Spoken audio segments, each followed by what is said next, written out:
Bismillahirrahmanirrahim. Assalatu wassalamu ala asyrafil mursalin wa ala alihi wa ashabihi ajma'in. Amma ba'd. Assalamualaikum warahmatullahi wabarakatuh.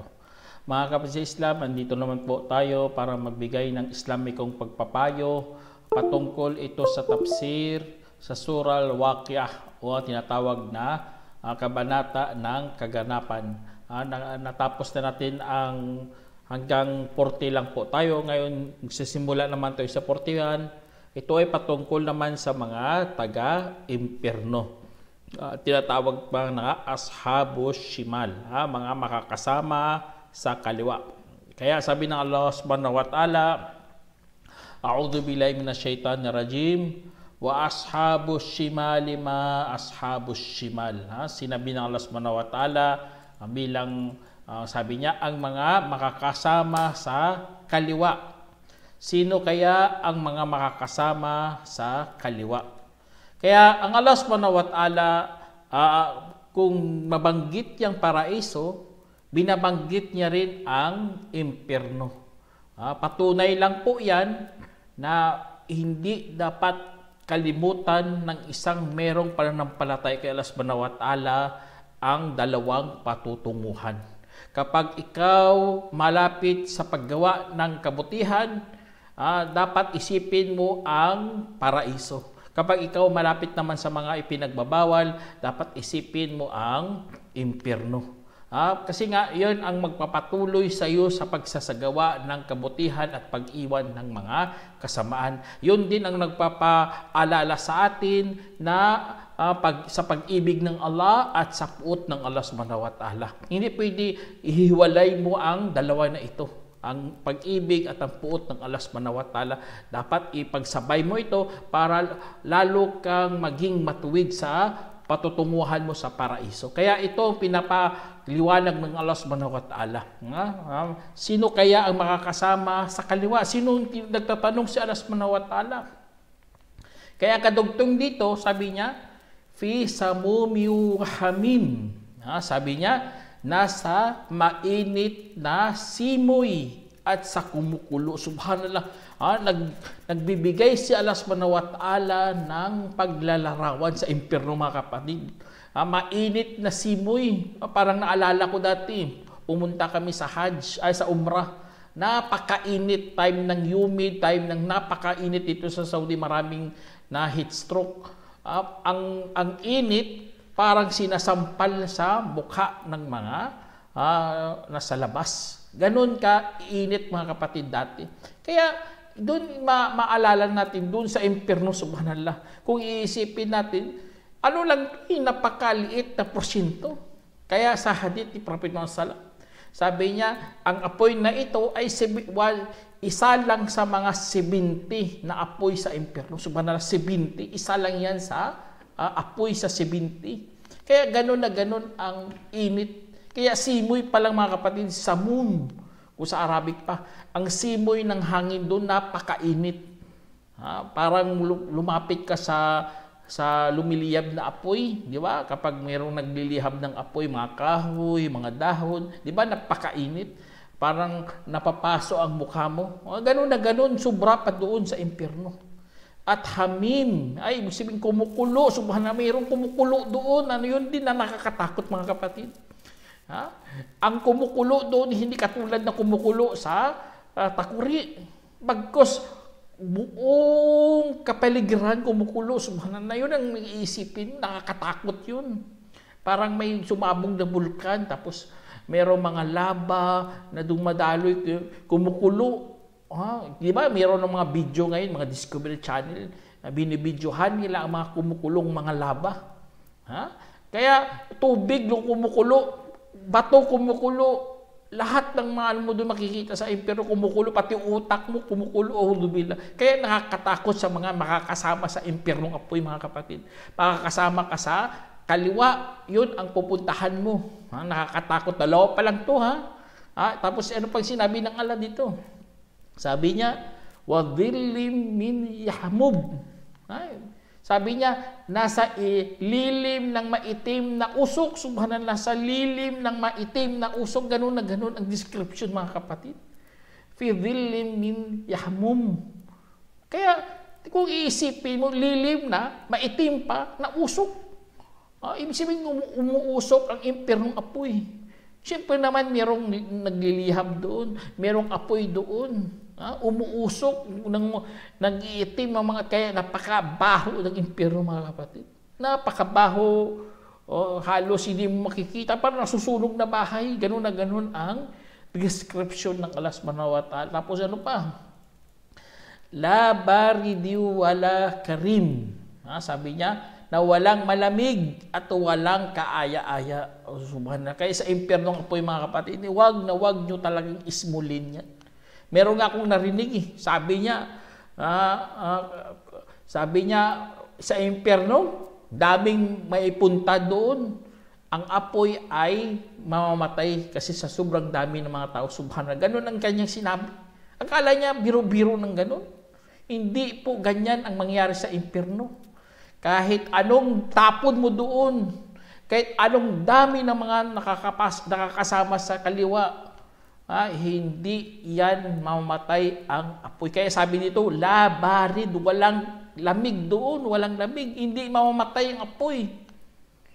Bagkos lumiliyab pa lalo, nangingingas pa lalo, lumalakas pa lalo ang impyerno.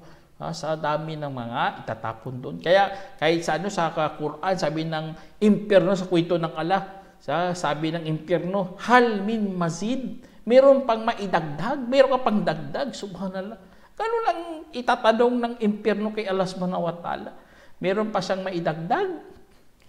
Kasi wala pa Hindi pa napupuno ang impyernong apoy. Kaya hindi talaga lalamig ang impyerno, subhanallah. Kaya bibigyan lang yan ng pahintulot ng Allah subhanahu wa ta'ala. Magkakaroon ng yelo, pero ang yelo mas matindi pa ang parusa kaysa init. Kaya ibig sabihin, wala talaga, hindi ang lamig doon, hindi kaaya-aya. Wala, parusa talaga ng Allah subhanahu wa ta'ala. Sumpa talaga sa mga taga-impyerno. Kaya huwag tayong gagawa ng mga kasalanan, mga kapatid. Kasi nga, ang mga makakasama sa kaliwa, ang sabi ng Allah dito, kadugtong dito, anong ginawa nila dito sa mundo? Kadugtong dito, innahum kanu qabla dhalika mutrapin. Sinabi ng Allah, sa dito, katotohanan, sila ay naging mararangya bago pa yun, mararangya, mga walang hiya. Napaka walang hiya, mararangya ang buhay nila dito, napakagaan, parang walang bukas, walang katakot-takot, wala silang kinakatakutan, wala. Pagkos sila, iniisip nila, walang problema, walang pananagutan, wala kahit basta tayo enjoy lang. Ganun ang nangyari sa buhay sa mundo, mga kapatid. Yun ang ginawa ng mga makakasama sa kaliwa, mga taga-impyerno. Kaya yun ang binalita ng Allah, kasi nga isi-isi lang sila dito sa mundo. Tapos ano pa? Sabi ng Allah subhanahu wa ta'ala, wa kanu yusirruna 'alal hidhil azim. Sabi dito, at sila noon ay nagpapatuloy sa matitinding kasalanan. Yun pala, subhanallah. Okay lang sana maging marangya ang buhay mo, pero huwag kang magpatuloy sa paggawa ng mga matitinding kasalanan. Kaya ang tafsir dito, mga kapatid, si Ibn Kathir, ang matitinding kasalanan, yun po ang shirk. Shirk, mga kapatid, pagtatambal nila kay Allah subhanahu wa ta'ala. Yun po ang kinakatakutan ng mga Muslim. Tapos sila, wala silang takot. O easy mararangya ang buhay nila. Wala silang iniisip na kasalanan. Ang alam lang nila ng kasalanan, mang-api ng kapwa. Subhanallah, yun lang bang kasalanan na alam mo? Kung hindi ka maging mabait sa iyong kapitbahay, ibig sabihin makasalanan ka. Yun lang bang alam mo? Hindi mo inaalam ang karapatan ng Allah subhanahu wa ta'ala. Yun po ang matinding kasalanan. Mas sobra pa yan sa pagpatay, mas sobra pa yan sa pagnanakaw, mas sobra pa yan sa tinatawag na pangalunya, ang shirk, ang pagtatambal mo kay Allah subhanahu wa ta'ala. Kasi nga, Karapatan niya ng Allah. Kaya nga merong nakipagkasundo nga sa atin may kasunduan. Ang karapatan ng Allah ay huwag na huwag siyang tatambalan ng kahit ano. Ang karapatan ng mga alipin kay Allah ay hindi sila parorosahan habang hindi sila nagtatambal kay Allah. Yun. Sila hindi yung mga kasama sa kaliwa. Ginawa nila, gumagawa, yusirun. Ibig sabihin, nagpapatuloy sila. Tulad ngayon, malapit ng December. Gagawa na naman sila ng mga malaking kasalanan, isang kalapastangan sa Diyos. Sasabihin nila na ang Diyos nagpakatawag tao, nagiging baby, para maipasok sa mundo, para mawala tayo sa kasalanan bilang pantubos sa mga kasalanan. Subhanallah, ganun na. Palaking kapalastangan yan sa Diyos. Napalaking kasalanan yan. Nasasabihin mo na ganun na ganun. Kaya, tapos nagpapatuloy. Hindi sila nagbabalik loob. Tapos ano pa? وَقَالُوا يَقُولُونَ أَإِنَّا وَإِذَا بِتْنَا وَكُنَّا تُرَابًا وَإِذَا مَا أَإِنَّا لَمَبْعُوثُونَ. Sabi nila, subhanallah, ito pang sa mga makakasama sa kaliwa, sabi dito, at dati ang kanilang sinasabi, kung kami ay namatay at naging alabok at naging mga buto, talaga bang bubuhayin pa ba tayo muli? Subhanallah, nagano pa sila nag-aalinlangan pa sila sa pagkabuhay muli. Ganun na ganun ang parusa ng Allah subhanahu wa ta'ala, mga kapatid. Bakit sila paparorosahan? Kasi nga, nag-aalinlangan sila. Kasi nga, nagdududa sila kung meron ba talagang araw ng paghuhukom. Kaya, dahil sa kanilang mga pinanggagawa na ito, mga kapatid, karapat dapat talaga silang parusahan sa impernong apoy. Tapos kadugtong pa dito, awa-aba unal awalun, bubuhayin rin bang aming mga naunang mga ninuno? Kasi kung walang araw ng paghuhukom, katawa-tawa talaga to ang ang araw ng paghuhukom. Kasi nga bubuhayin din mga nauna. Propeta nagbalita Propeta na mayroong dalang himala, mayroong mga patunay, mayroong talagang matitibay na mga katibayan. Tapos, ganun pang gagawin mo. Pagsubok ng Allah subhanahu wa ta'ala. Tapos, yun, kaya dahil doon mga kapatid, sinagot sila ng Allah subhanahu wa ta'ala. Sinagot sila ng Allah subhanahu wa ta'ala, sabi niya, Qul innal awwalina wal akhirin la majmu'una ila miqati yawmin ma'lum. Allahu akbar, sabihin ng Allah subhanahu wa ta'ala kadugtong dito. Kaya sinagot talaga sila na, sabihin mo, katunayan, ang mga nauna at mga nahuli ay talagang titipunin sa itinakdang araw na nalalaman. Yun. Dahil doon mga kapatid, ang Allah mismo sumagot sa mga tao na ito.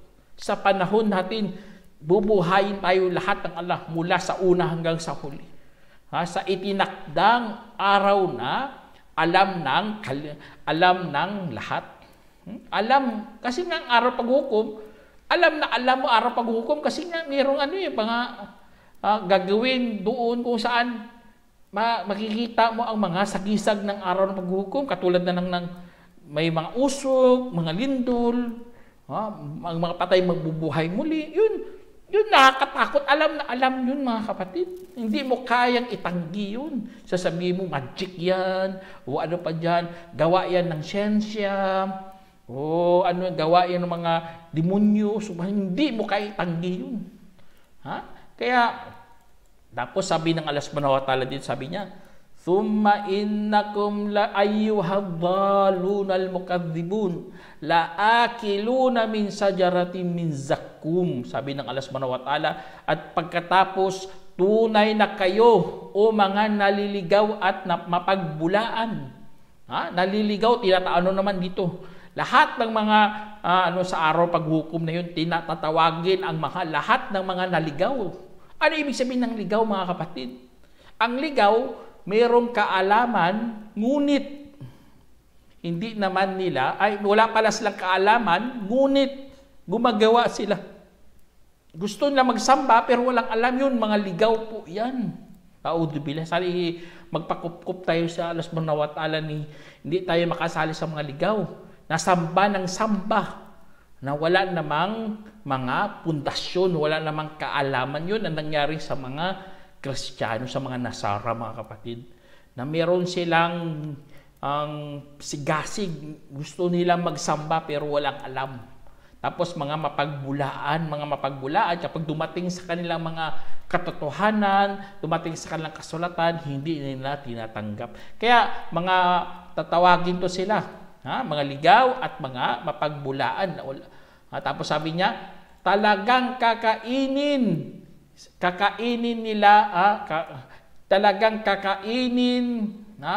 sila mula sa puno ng zakkum. Kakain sila puno ng zakkum. Anong puno ng zakkum? Yan, isa sa mga nakakatakot din na puno na tumutubo sa kaila-ilaliman ng impyernong apoy, na ang mga bunga ay parang mga ulo ng mga satanas. Ganun ka paglalarawan ng banal na Quran. Sa zakkum na yan, bunga niya, bunga ng zakkum. Nga, nakakainin, talagang kakainin nila ang puno, ang mula sa puno ng zakkum. Kaya mga kapatid, nakakatakot na mga kwento to. Na mayroon palang ipapakainin si Allah subhanahu wa ta'ala doon sa puno ng zakkum. Tapos ano pa? Famaliuna minhal butun. At saka mapupuno mula roon ang mga tiyan. Subhanallah, yun ang kakainin, nakakatakot na pagkain, nakakatinik, nagbumabara sa lalamunan, hindi naman nakakabusog, hindi naman nagpapabigay ng sustansya, hindi nagpapalakas, nagpapahina pa. Kakainin yun ng mga taga-impyerno. Bakit? Kasi nga wala silang choice, wala silang pagpipilian. Kailangan nila mawala ang kanilang pagkagutom, ngunit wala namang silbing pagkain. Kaya kain na sila ng kain doon. Subhanallah, kung iisipin mo mga kapatid, na ang kain na sila ng kain doon, hindi nila maanong pagkain na yun mga kapatid. Hindi sila mabubusog. Kaya mag-ingat. Isa sa mga natin na.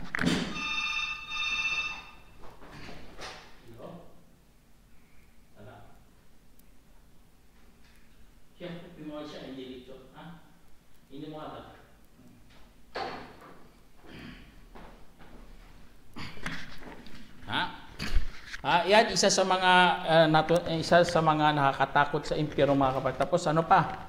Pupunuin nilang kanilang tiyan ng puno na bunga sa zakkum. Fasharibuna alayhi min hamim. At iinom sila. Doon ng kumukulo. Anong kumukulo doon? Audubila, kumukulong tubig, kumukulong dugo, kumukulong mga nana. Lahat ng kumukulo, iinumin nila. Bakit iinumin nila yun?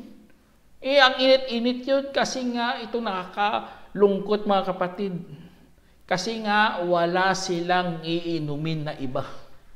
Sa sobrang uhaw nila, wala silang pagpipilian, bagkus yun lang iinumin nila.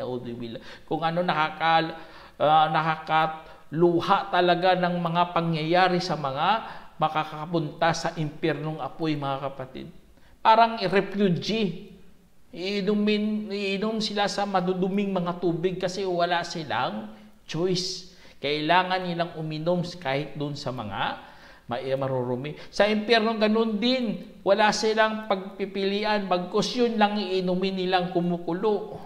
Kumukulong tubig, ano pa dyan. Fasharibuna syurbalhim. At iinumin nila na katulad sa nauuhaw na kamilyo. Subhanallah. Kamilyo, tingnan yung kamilyo. Iinom yun matagal kasi nga pinupuno nila ang kanilang mga baon, kanilang likod. Kaya ganun na ganun ang mangyayari sa impyernong apoy mga kapatid, mga tao doon. Iinom sila parang mga kamilyo. Meron pang isang tafsir Ang kamilyo na may sakit, iinom lang ng iinom hanggang siya ay mamatay. Yun ang tafsir ng ibang tafsir sa Ibn Kathir. Kaya nakakalungkot ito pa. Sabi ng Allah, hadha nuzuluhum yawmaddin. At ito ang kanilang tirahan sa araw ng kabayaran. Kaya kapag kabayaran kasi yun, sisingiling ka doon. Lahat ng ginawa dito sa mundo mga kapatid, mayroon talagang paniningil. Sisingiling ka doon. Kaya ayun ang araw ng paghuhukom, lalo na sa mga makakasama sa kaliwa. Kaya si Allah subhanahu wa ta'ala dito nagtatanong siya. Sabi niya, nahnu khalaqnakum falawla tusaddiqun. Sabi ng Allah subhanahu wa ta'ala, kami ang lumikha sa inyo at saka hindi man lamang kayo naniniwala. Afara'aytum ma tumnun. Sabi niya, napagmasdan man ninyo ang anumang ipinapalabas ninyo na tamod. Kaya dito sa pagtatanong ng Allah subhanahu wa ta'ala, ibig sabihin dito, hindi ito gusto ng Allah malaman to. Gusto niya na kayo mga tumatanggi, dapat alamin nyo to. Na si Allah lang ang manlalalang. Siya lang ang tagapaglikha. Siya ang gumawa sa atin. Bakit pa kaya tayo hindi naniwala? Siya naman nagpalabas sa atin mula sa similya, mula sa mga likido. Tapos sabi ng Allah subhanahu wa ta'ala dito, ha antum tahlukunahu am nahnul khaliqun? Kaya sabi ng Allah subhanahu wa ta'ala dito, kayo ba ang lumikha diyan o kami ang mga tagapaglikha? Tingnan nyo, sa wording pa lang ng Allah subhanahu wa ta'ala dito mga kapatid, napakatindi kasi nga gumagamit siya ng mga plural o majesty. Kami ang mga tagapaglikha, hindi ibig sabihin niya na Trinity. Hindi yan katulad ng mga Christian. Di sila marunong kasi sa pag-deliver ng mga matitinding pananalita. Sa mga balagtas to mga kapatid. Ito yung ginagamit to para i-promote ang sarili mo na ikaw ay mataas. Kaya ganun na ganun sinabi ng Allah dito. Gumagamit siya ng plural form sa pagsasalita dito. Pangmaramihan. Kami ang mga tagapaglikha na inaangat ng Allah subhanahu wa ta'ala ang kanyang sarili. Iyon naman kaya inaukol kasi sa kanya yun at kapuri-puri talaga si Allah subhanahu wa ta'ala. Kaya sabi dito, nahnu qaddarna bainakumul mauta wa ma nahnu bimasbukin. Sabi ng Allah, kami ang nagtakda sa pagitan ng sa inyong kamatayan. Kami ang nagtakda sa inyong pagitan ng kamatayan at kami ay hindi mauunahan. Hindi talaga mauunahan si Allah. Siya nagtakda. Lahat tayo tinakdaan ng kamatayan. Tayo mamamatay. Lahat tayo mamamatay. Kaya walang makakatakas yan. Walang makakauna kay Allah subhanahu wa ta'ala. Kahit gagawa ka pa dyan ng time machine. Meron nga sa time ni Prophet Sulaiman, subhanallah. Nagulat si Sulaiman, mayroong anghel doon ng kamatay na tumitingin sa tao.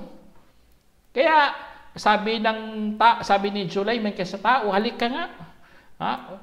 Sabi niya, bakit? Sabi niya, tumitingin sa iyong kamatayan. Anghel ng kamatay, natakot ang tao. Sabi niya, O Sulaiman, utusan mo naman ng hangin na ipadpad mo ako sa malayong lugar. Kaya, inutusan ni Sulaiman ng hangin at pinalipat siya doon. Tapos, ang anghel ng kamatay dumating kay Sulaiman.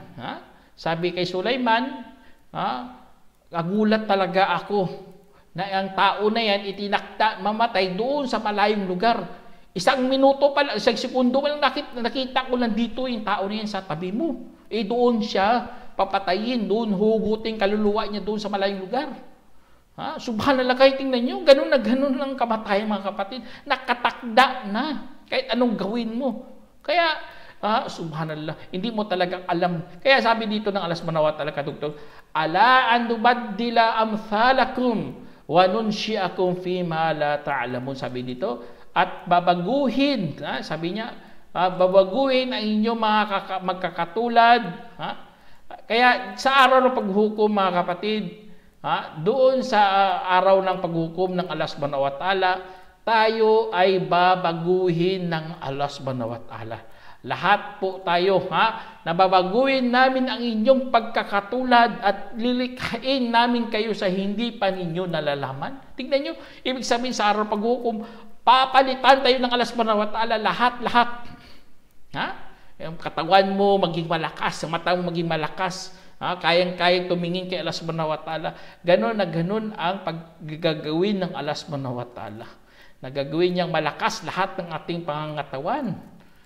Tapos sabi niya, walakad alimtumun nash'atal ula falawla tadhakkarun. Sabi niya, sadyang nalalaman ninyo ang unang pagkalikha, kaya sana inaalala ninyo. Kaya si Allah subhanahu wa ta'ala dito, pinapaalalahanan tayo sa unang pagkalikha ng tao. Now, dapat isipin niya na siya'y napakahina, mahinang nilalang. Tapos ikaw ngayon, lumaki ka na, nagkaroon ka na ng isip, nagkaroon ka na ng pera, na mabuhay ka na masagana, tapos ikaw nagiging mayabang, ikaw naging palalo kay Allah subhanahu wa ta'ala. A'udzubillah. Kaya yun ang isa sa mga ng Allah subhanahu wa ta'ala, siya kanyang pagpapayo na huwag tayong makalimot sa unang pagkalikha niya.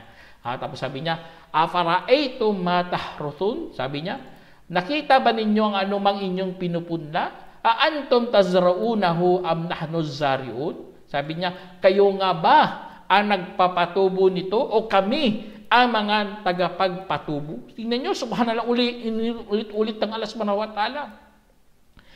Gumagamit na naman siya ulit ng plural, pang paramihan, para iangat niyang sarili niya. Ganun po ang, paano natin ito nalaman? Kasi nga, ganun ang pamamaraan ng wikang Arabo.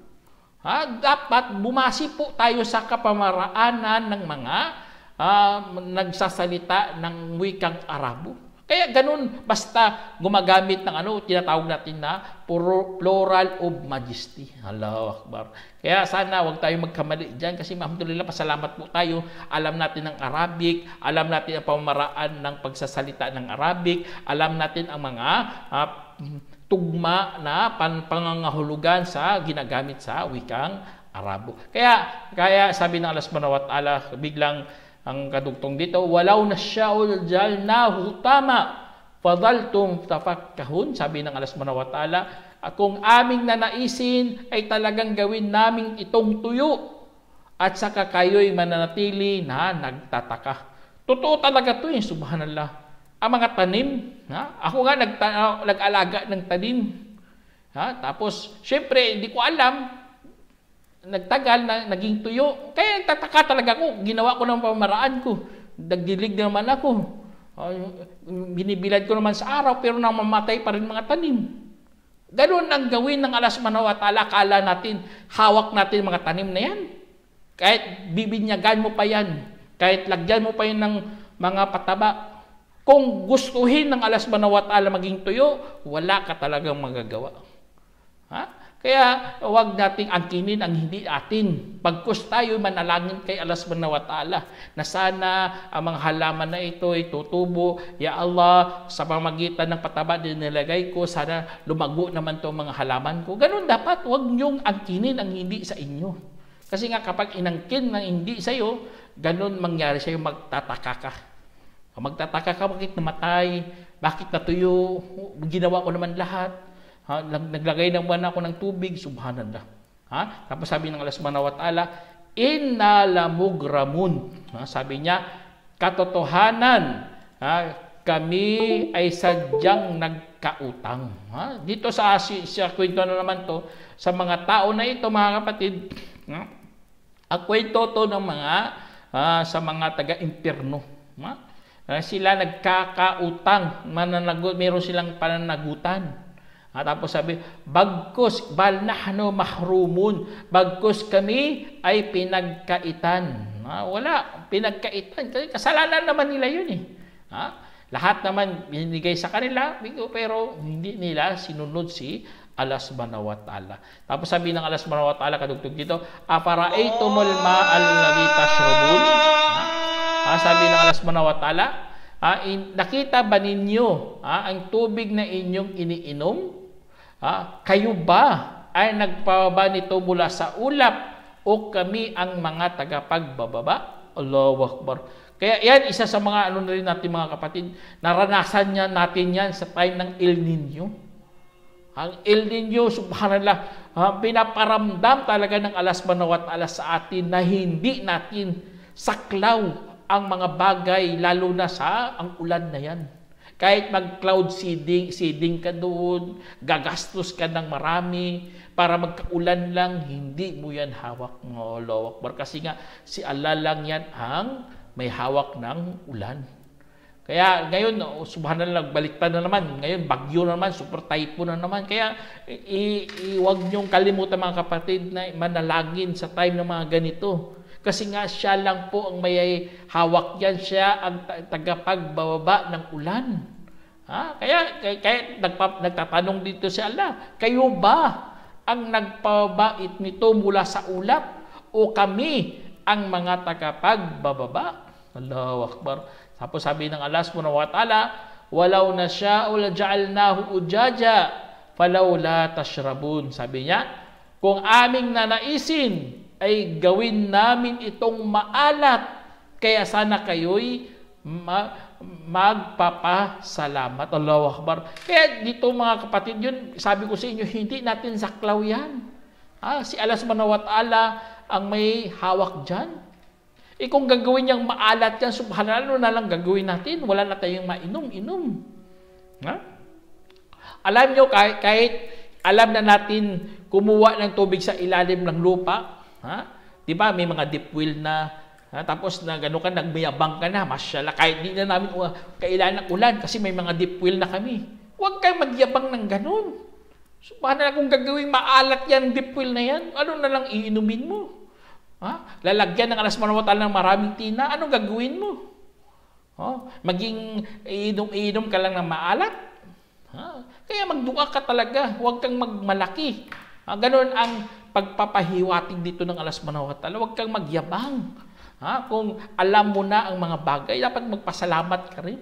Kaya sabi dito, "Falawla tashkurun." Kaya sana kayo'y magpapasalamat. Magpapasalamat tayo kay Allah subhanahu wa ta'ala. Sana meron kayong napulutang aral mga kapatid. Hanggang dito na lang. Assalamualaikum warahmatullahi wabarakatuh. Sa sunod na naman, ipatuloy natin.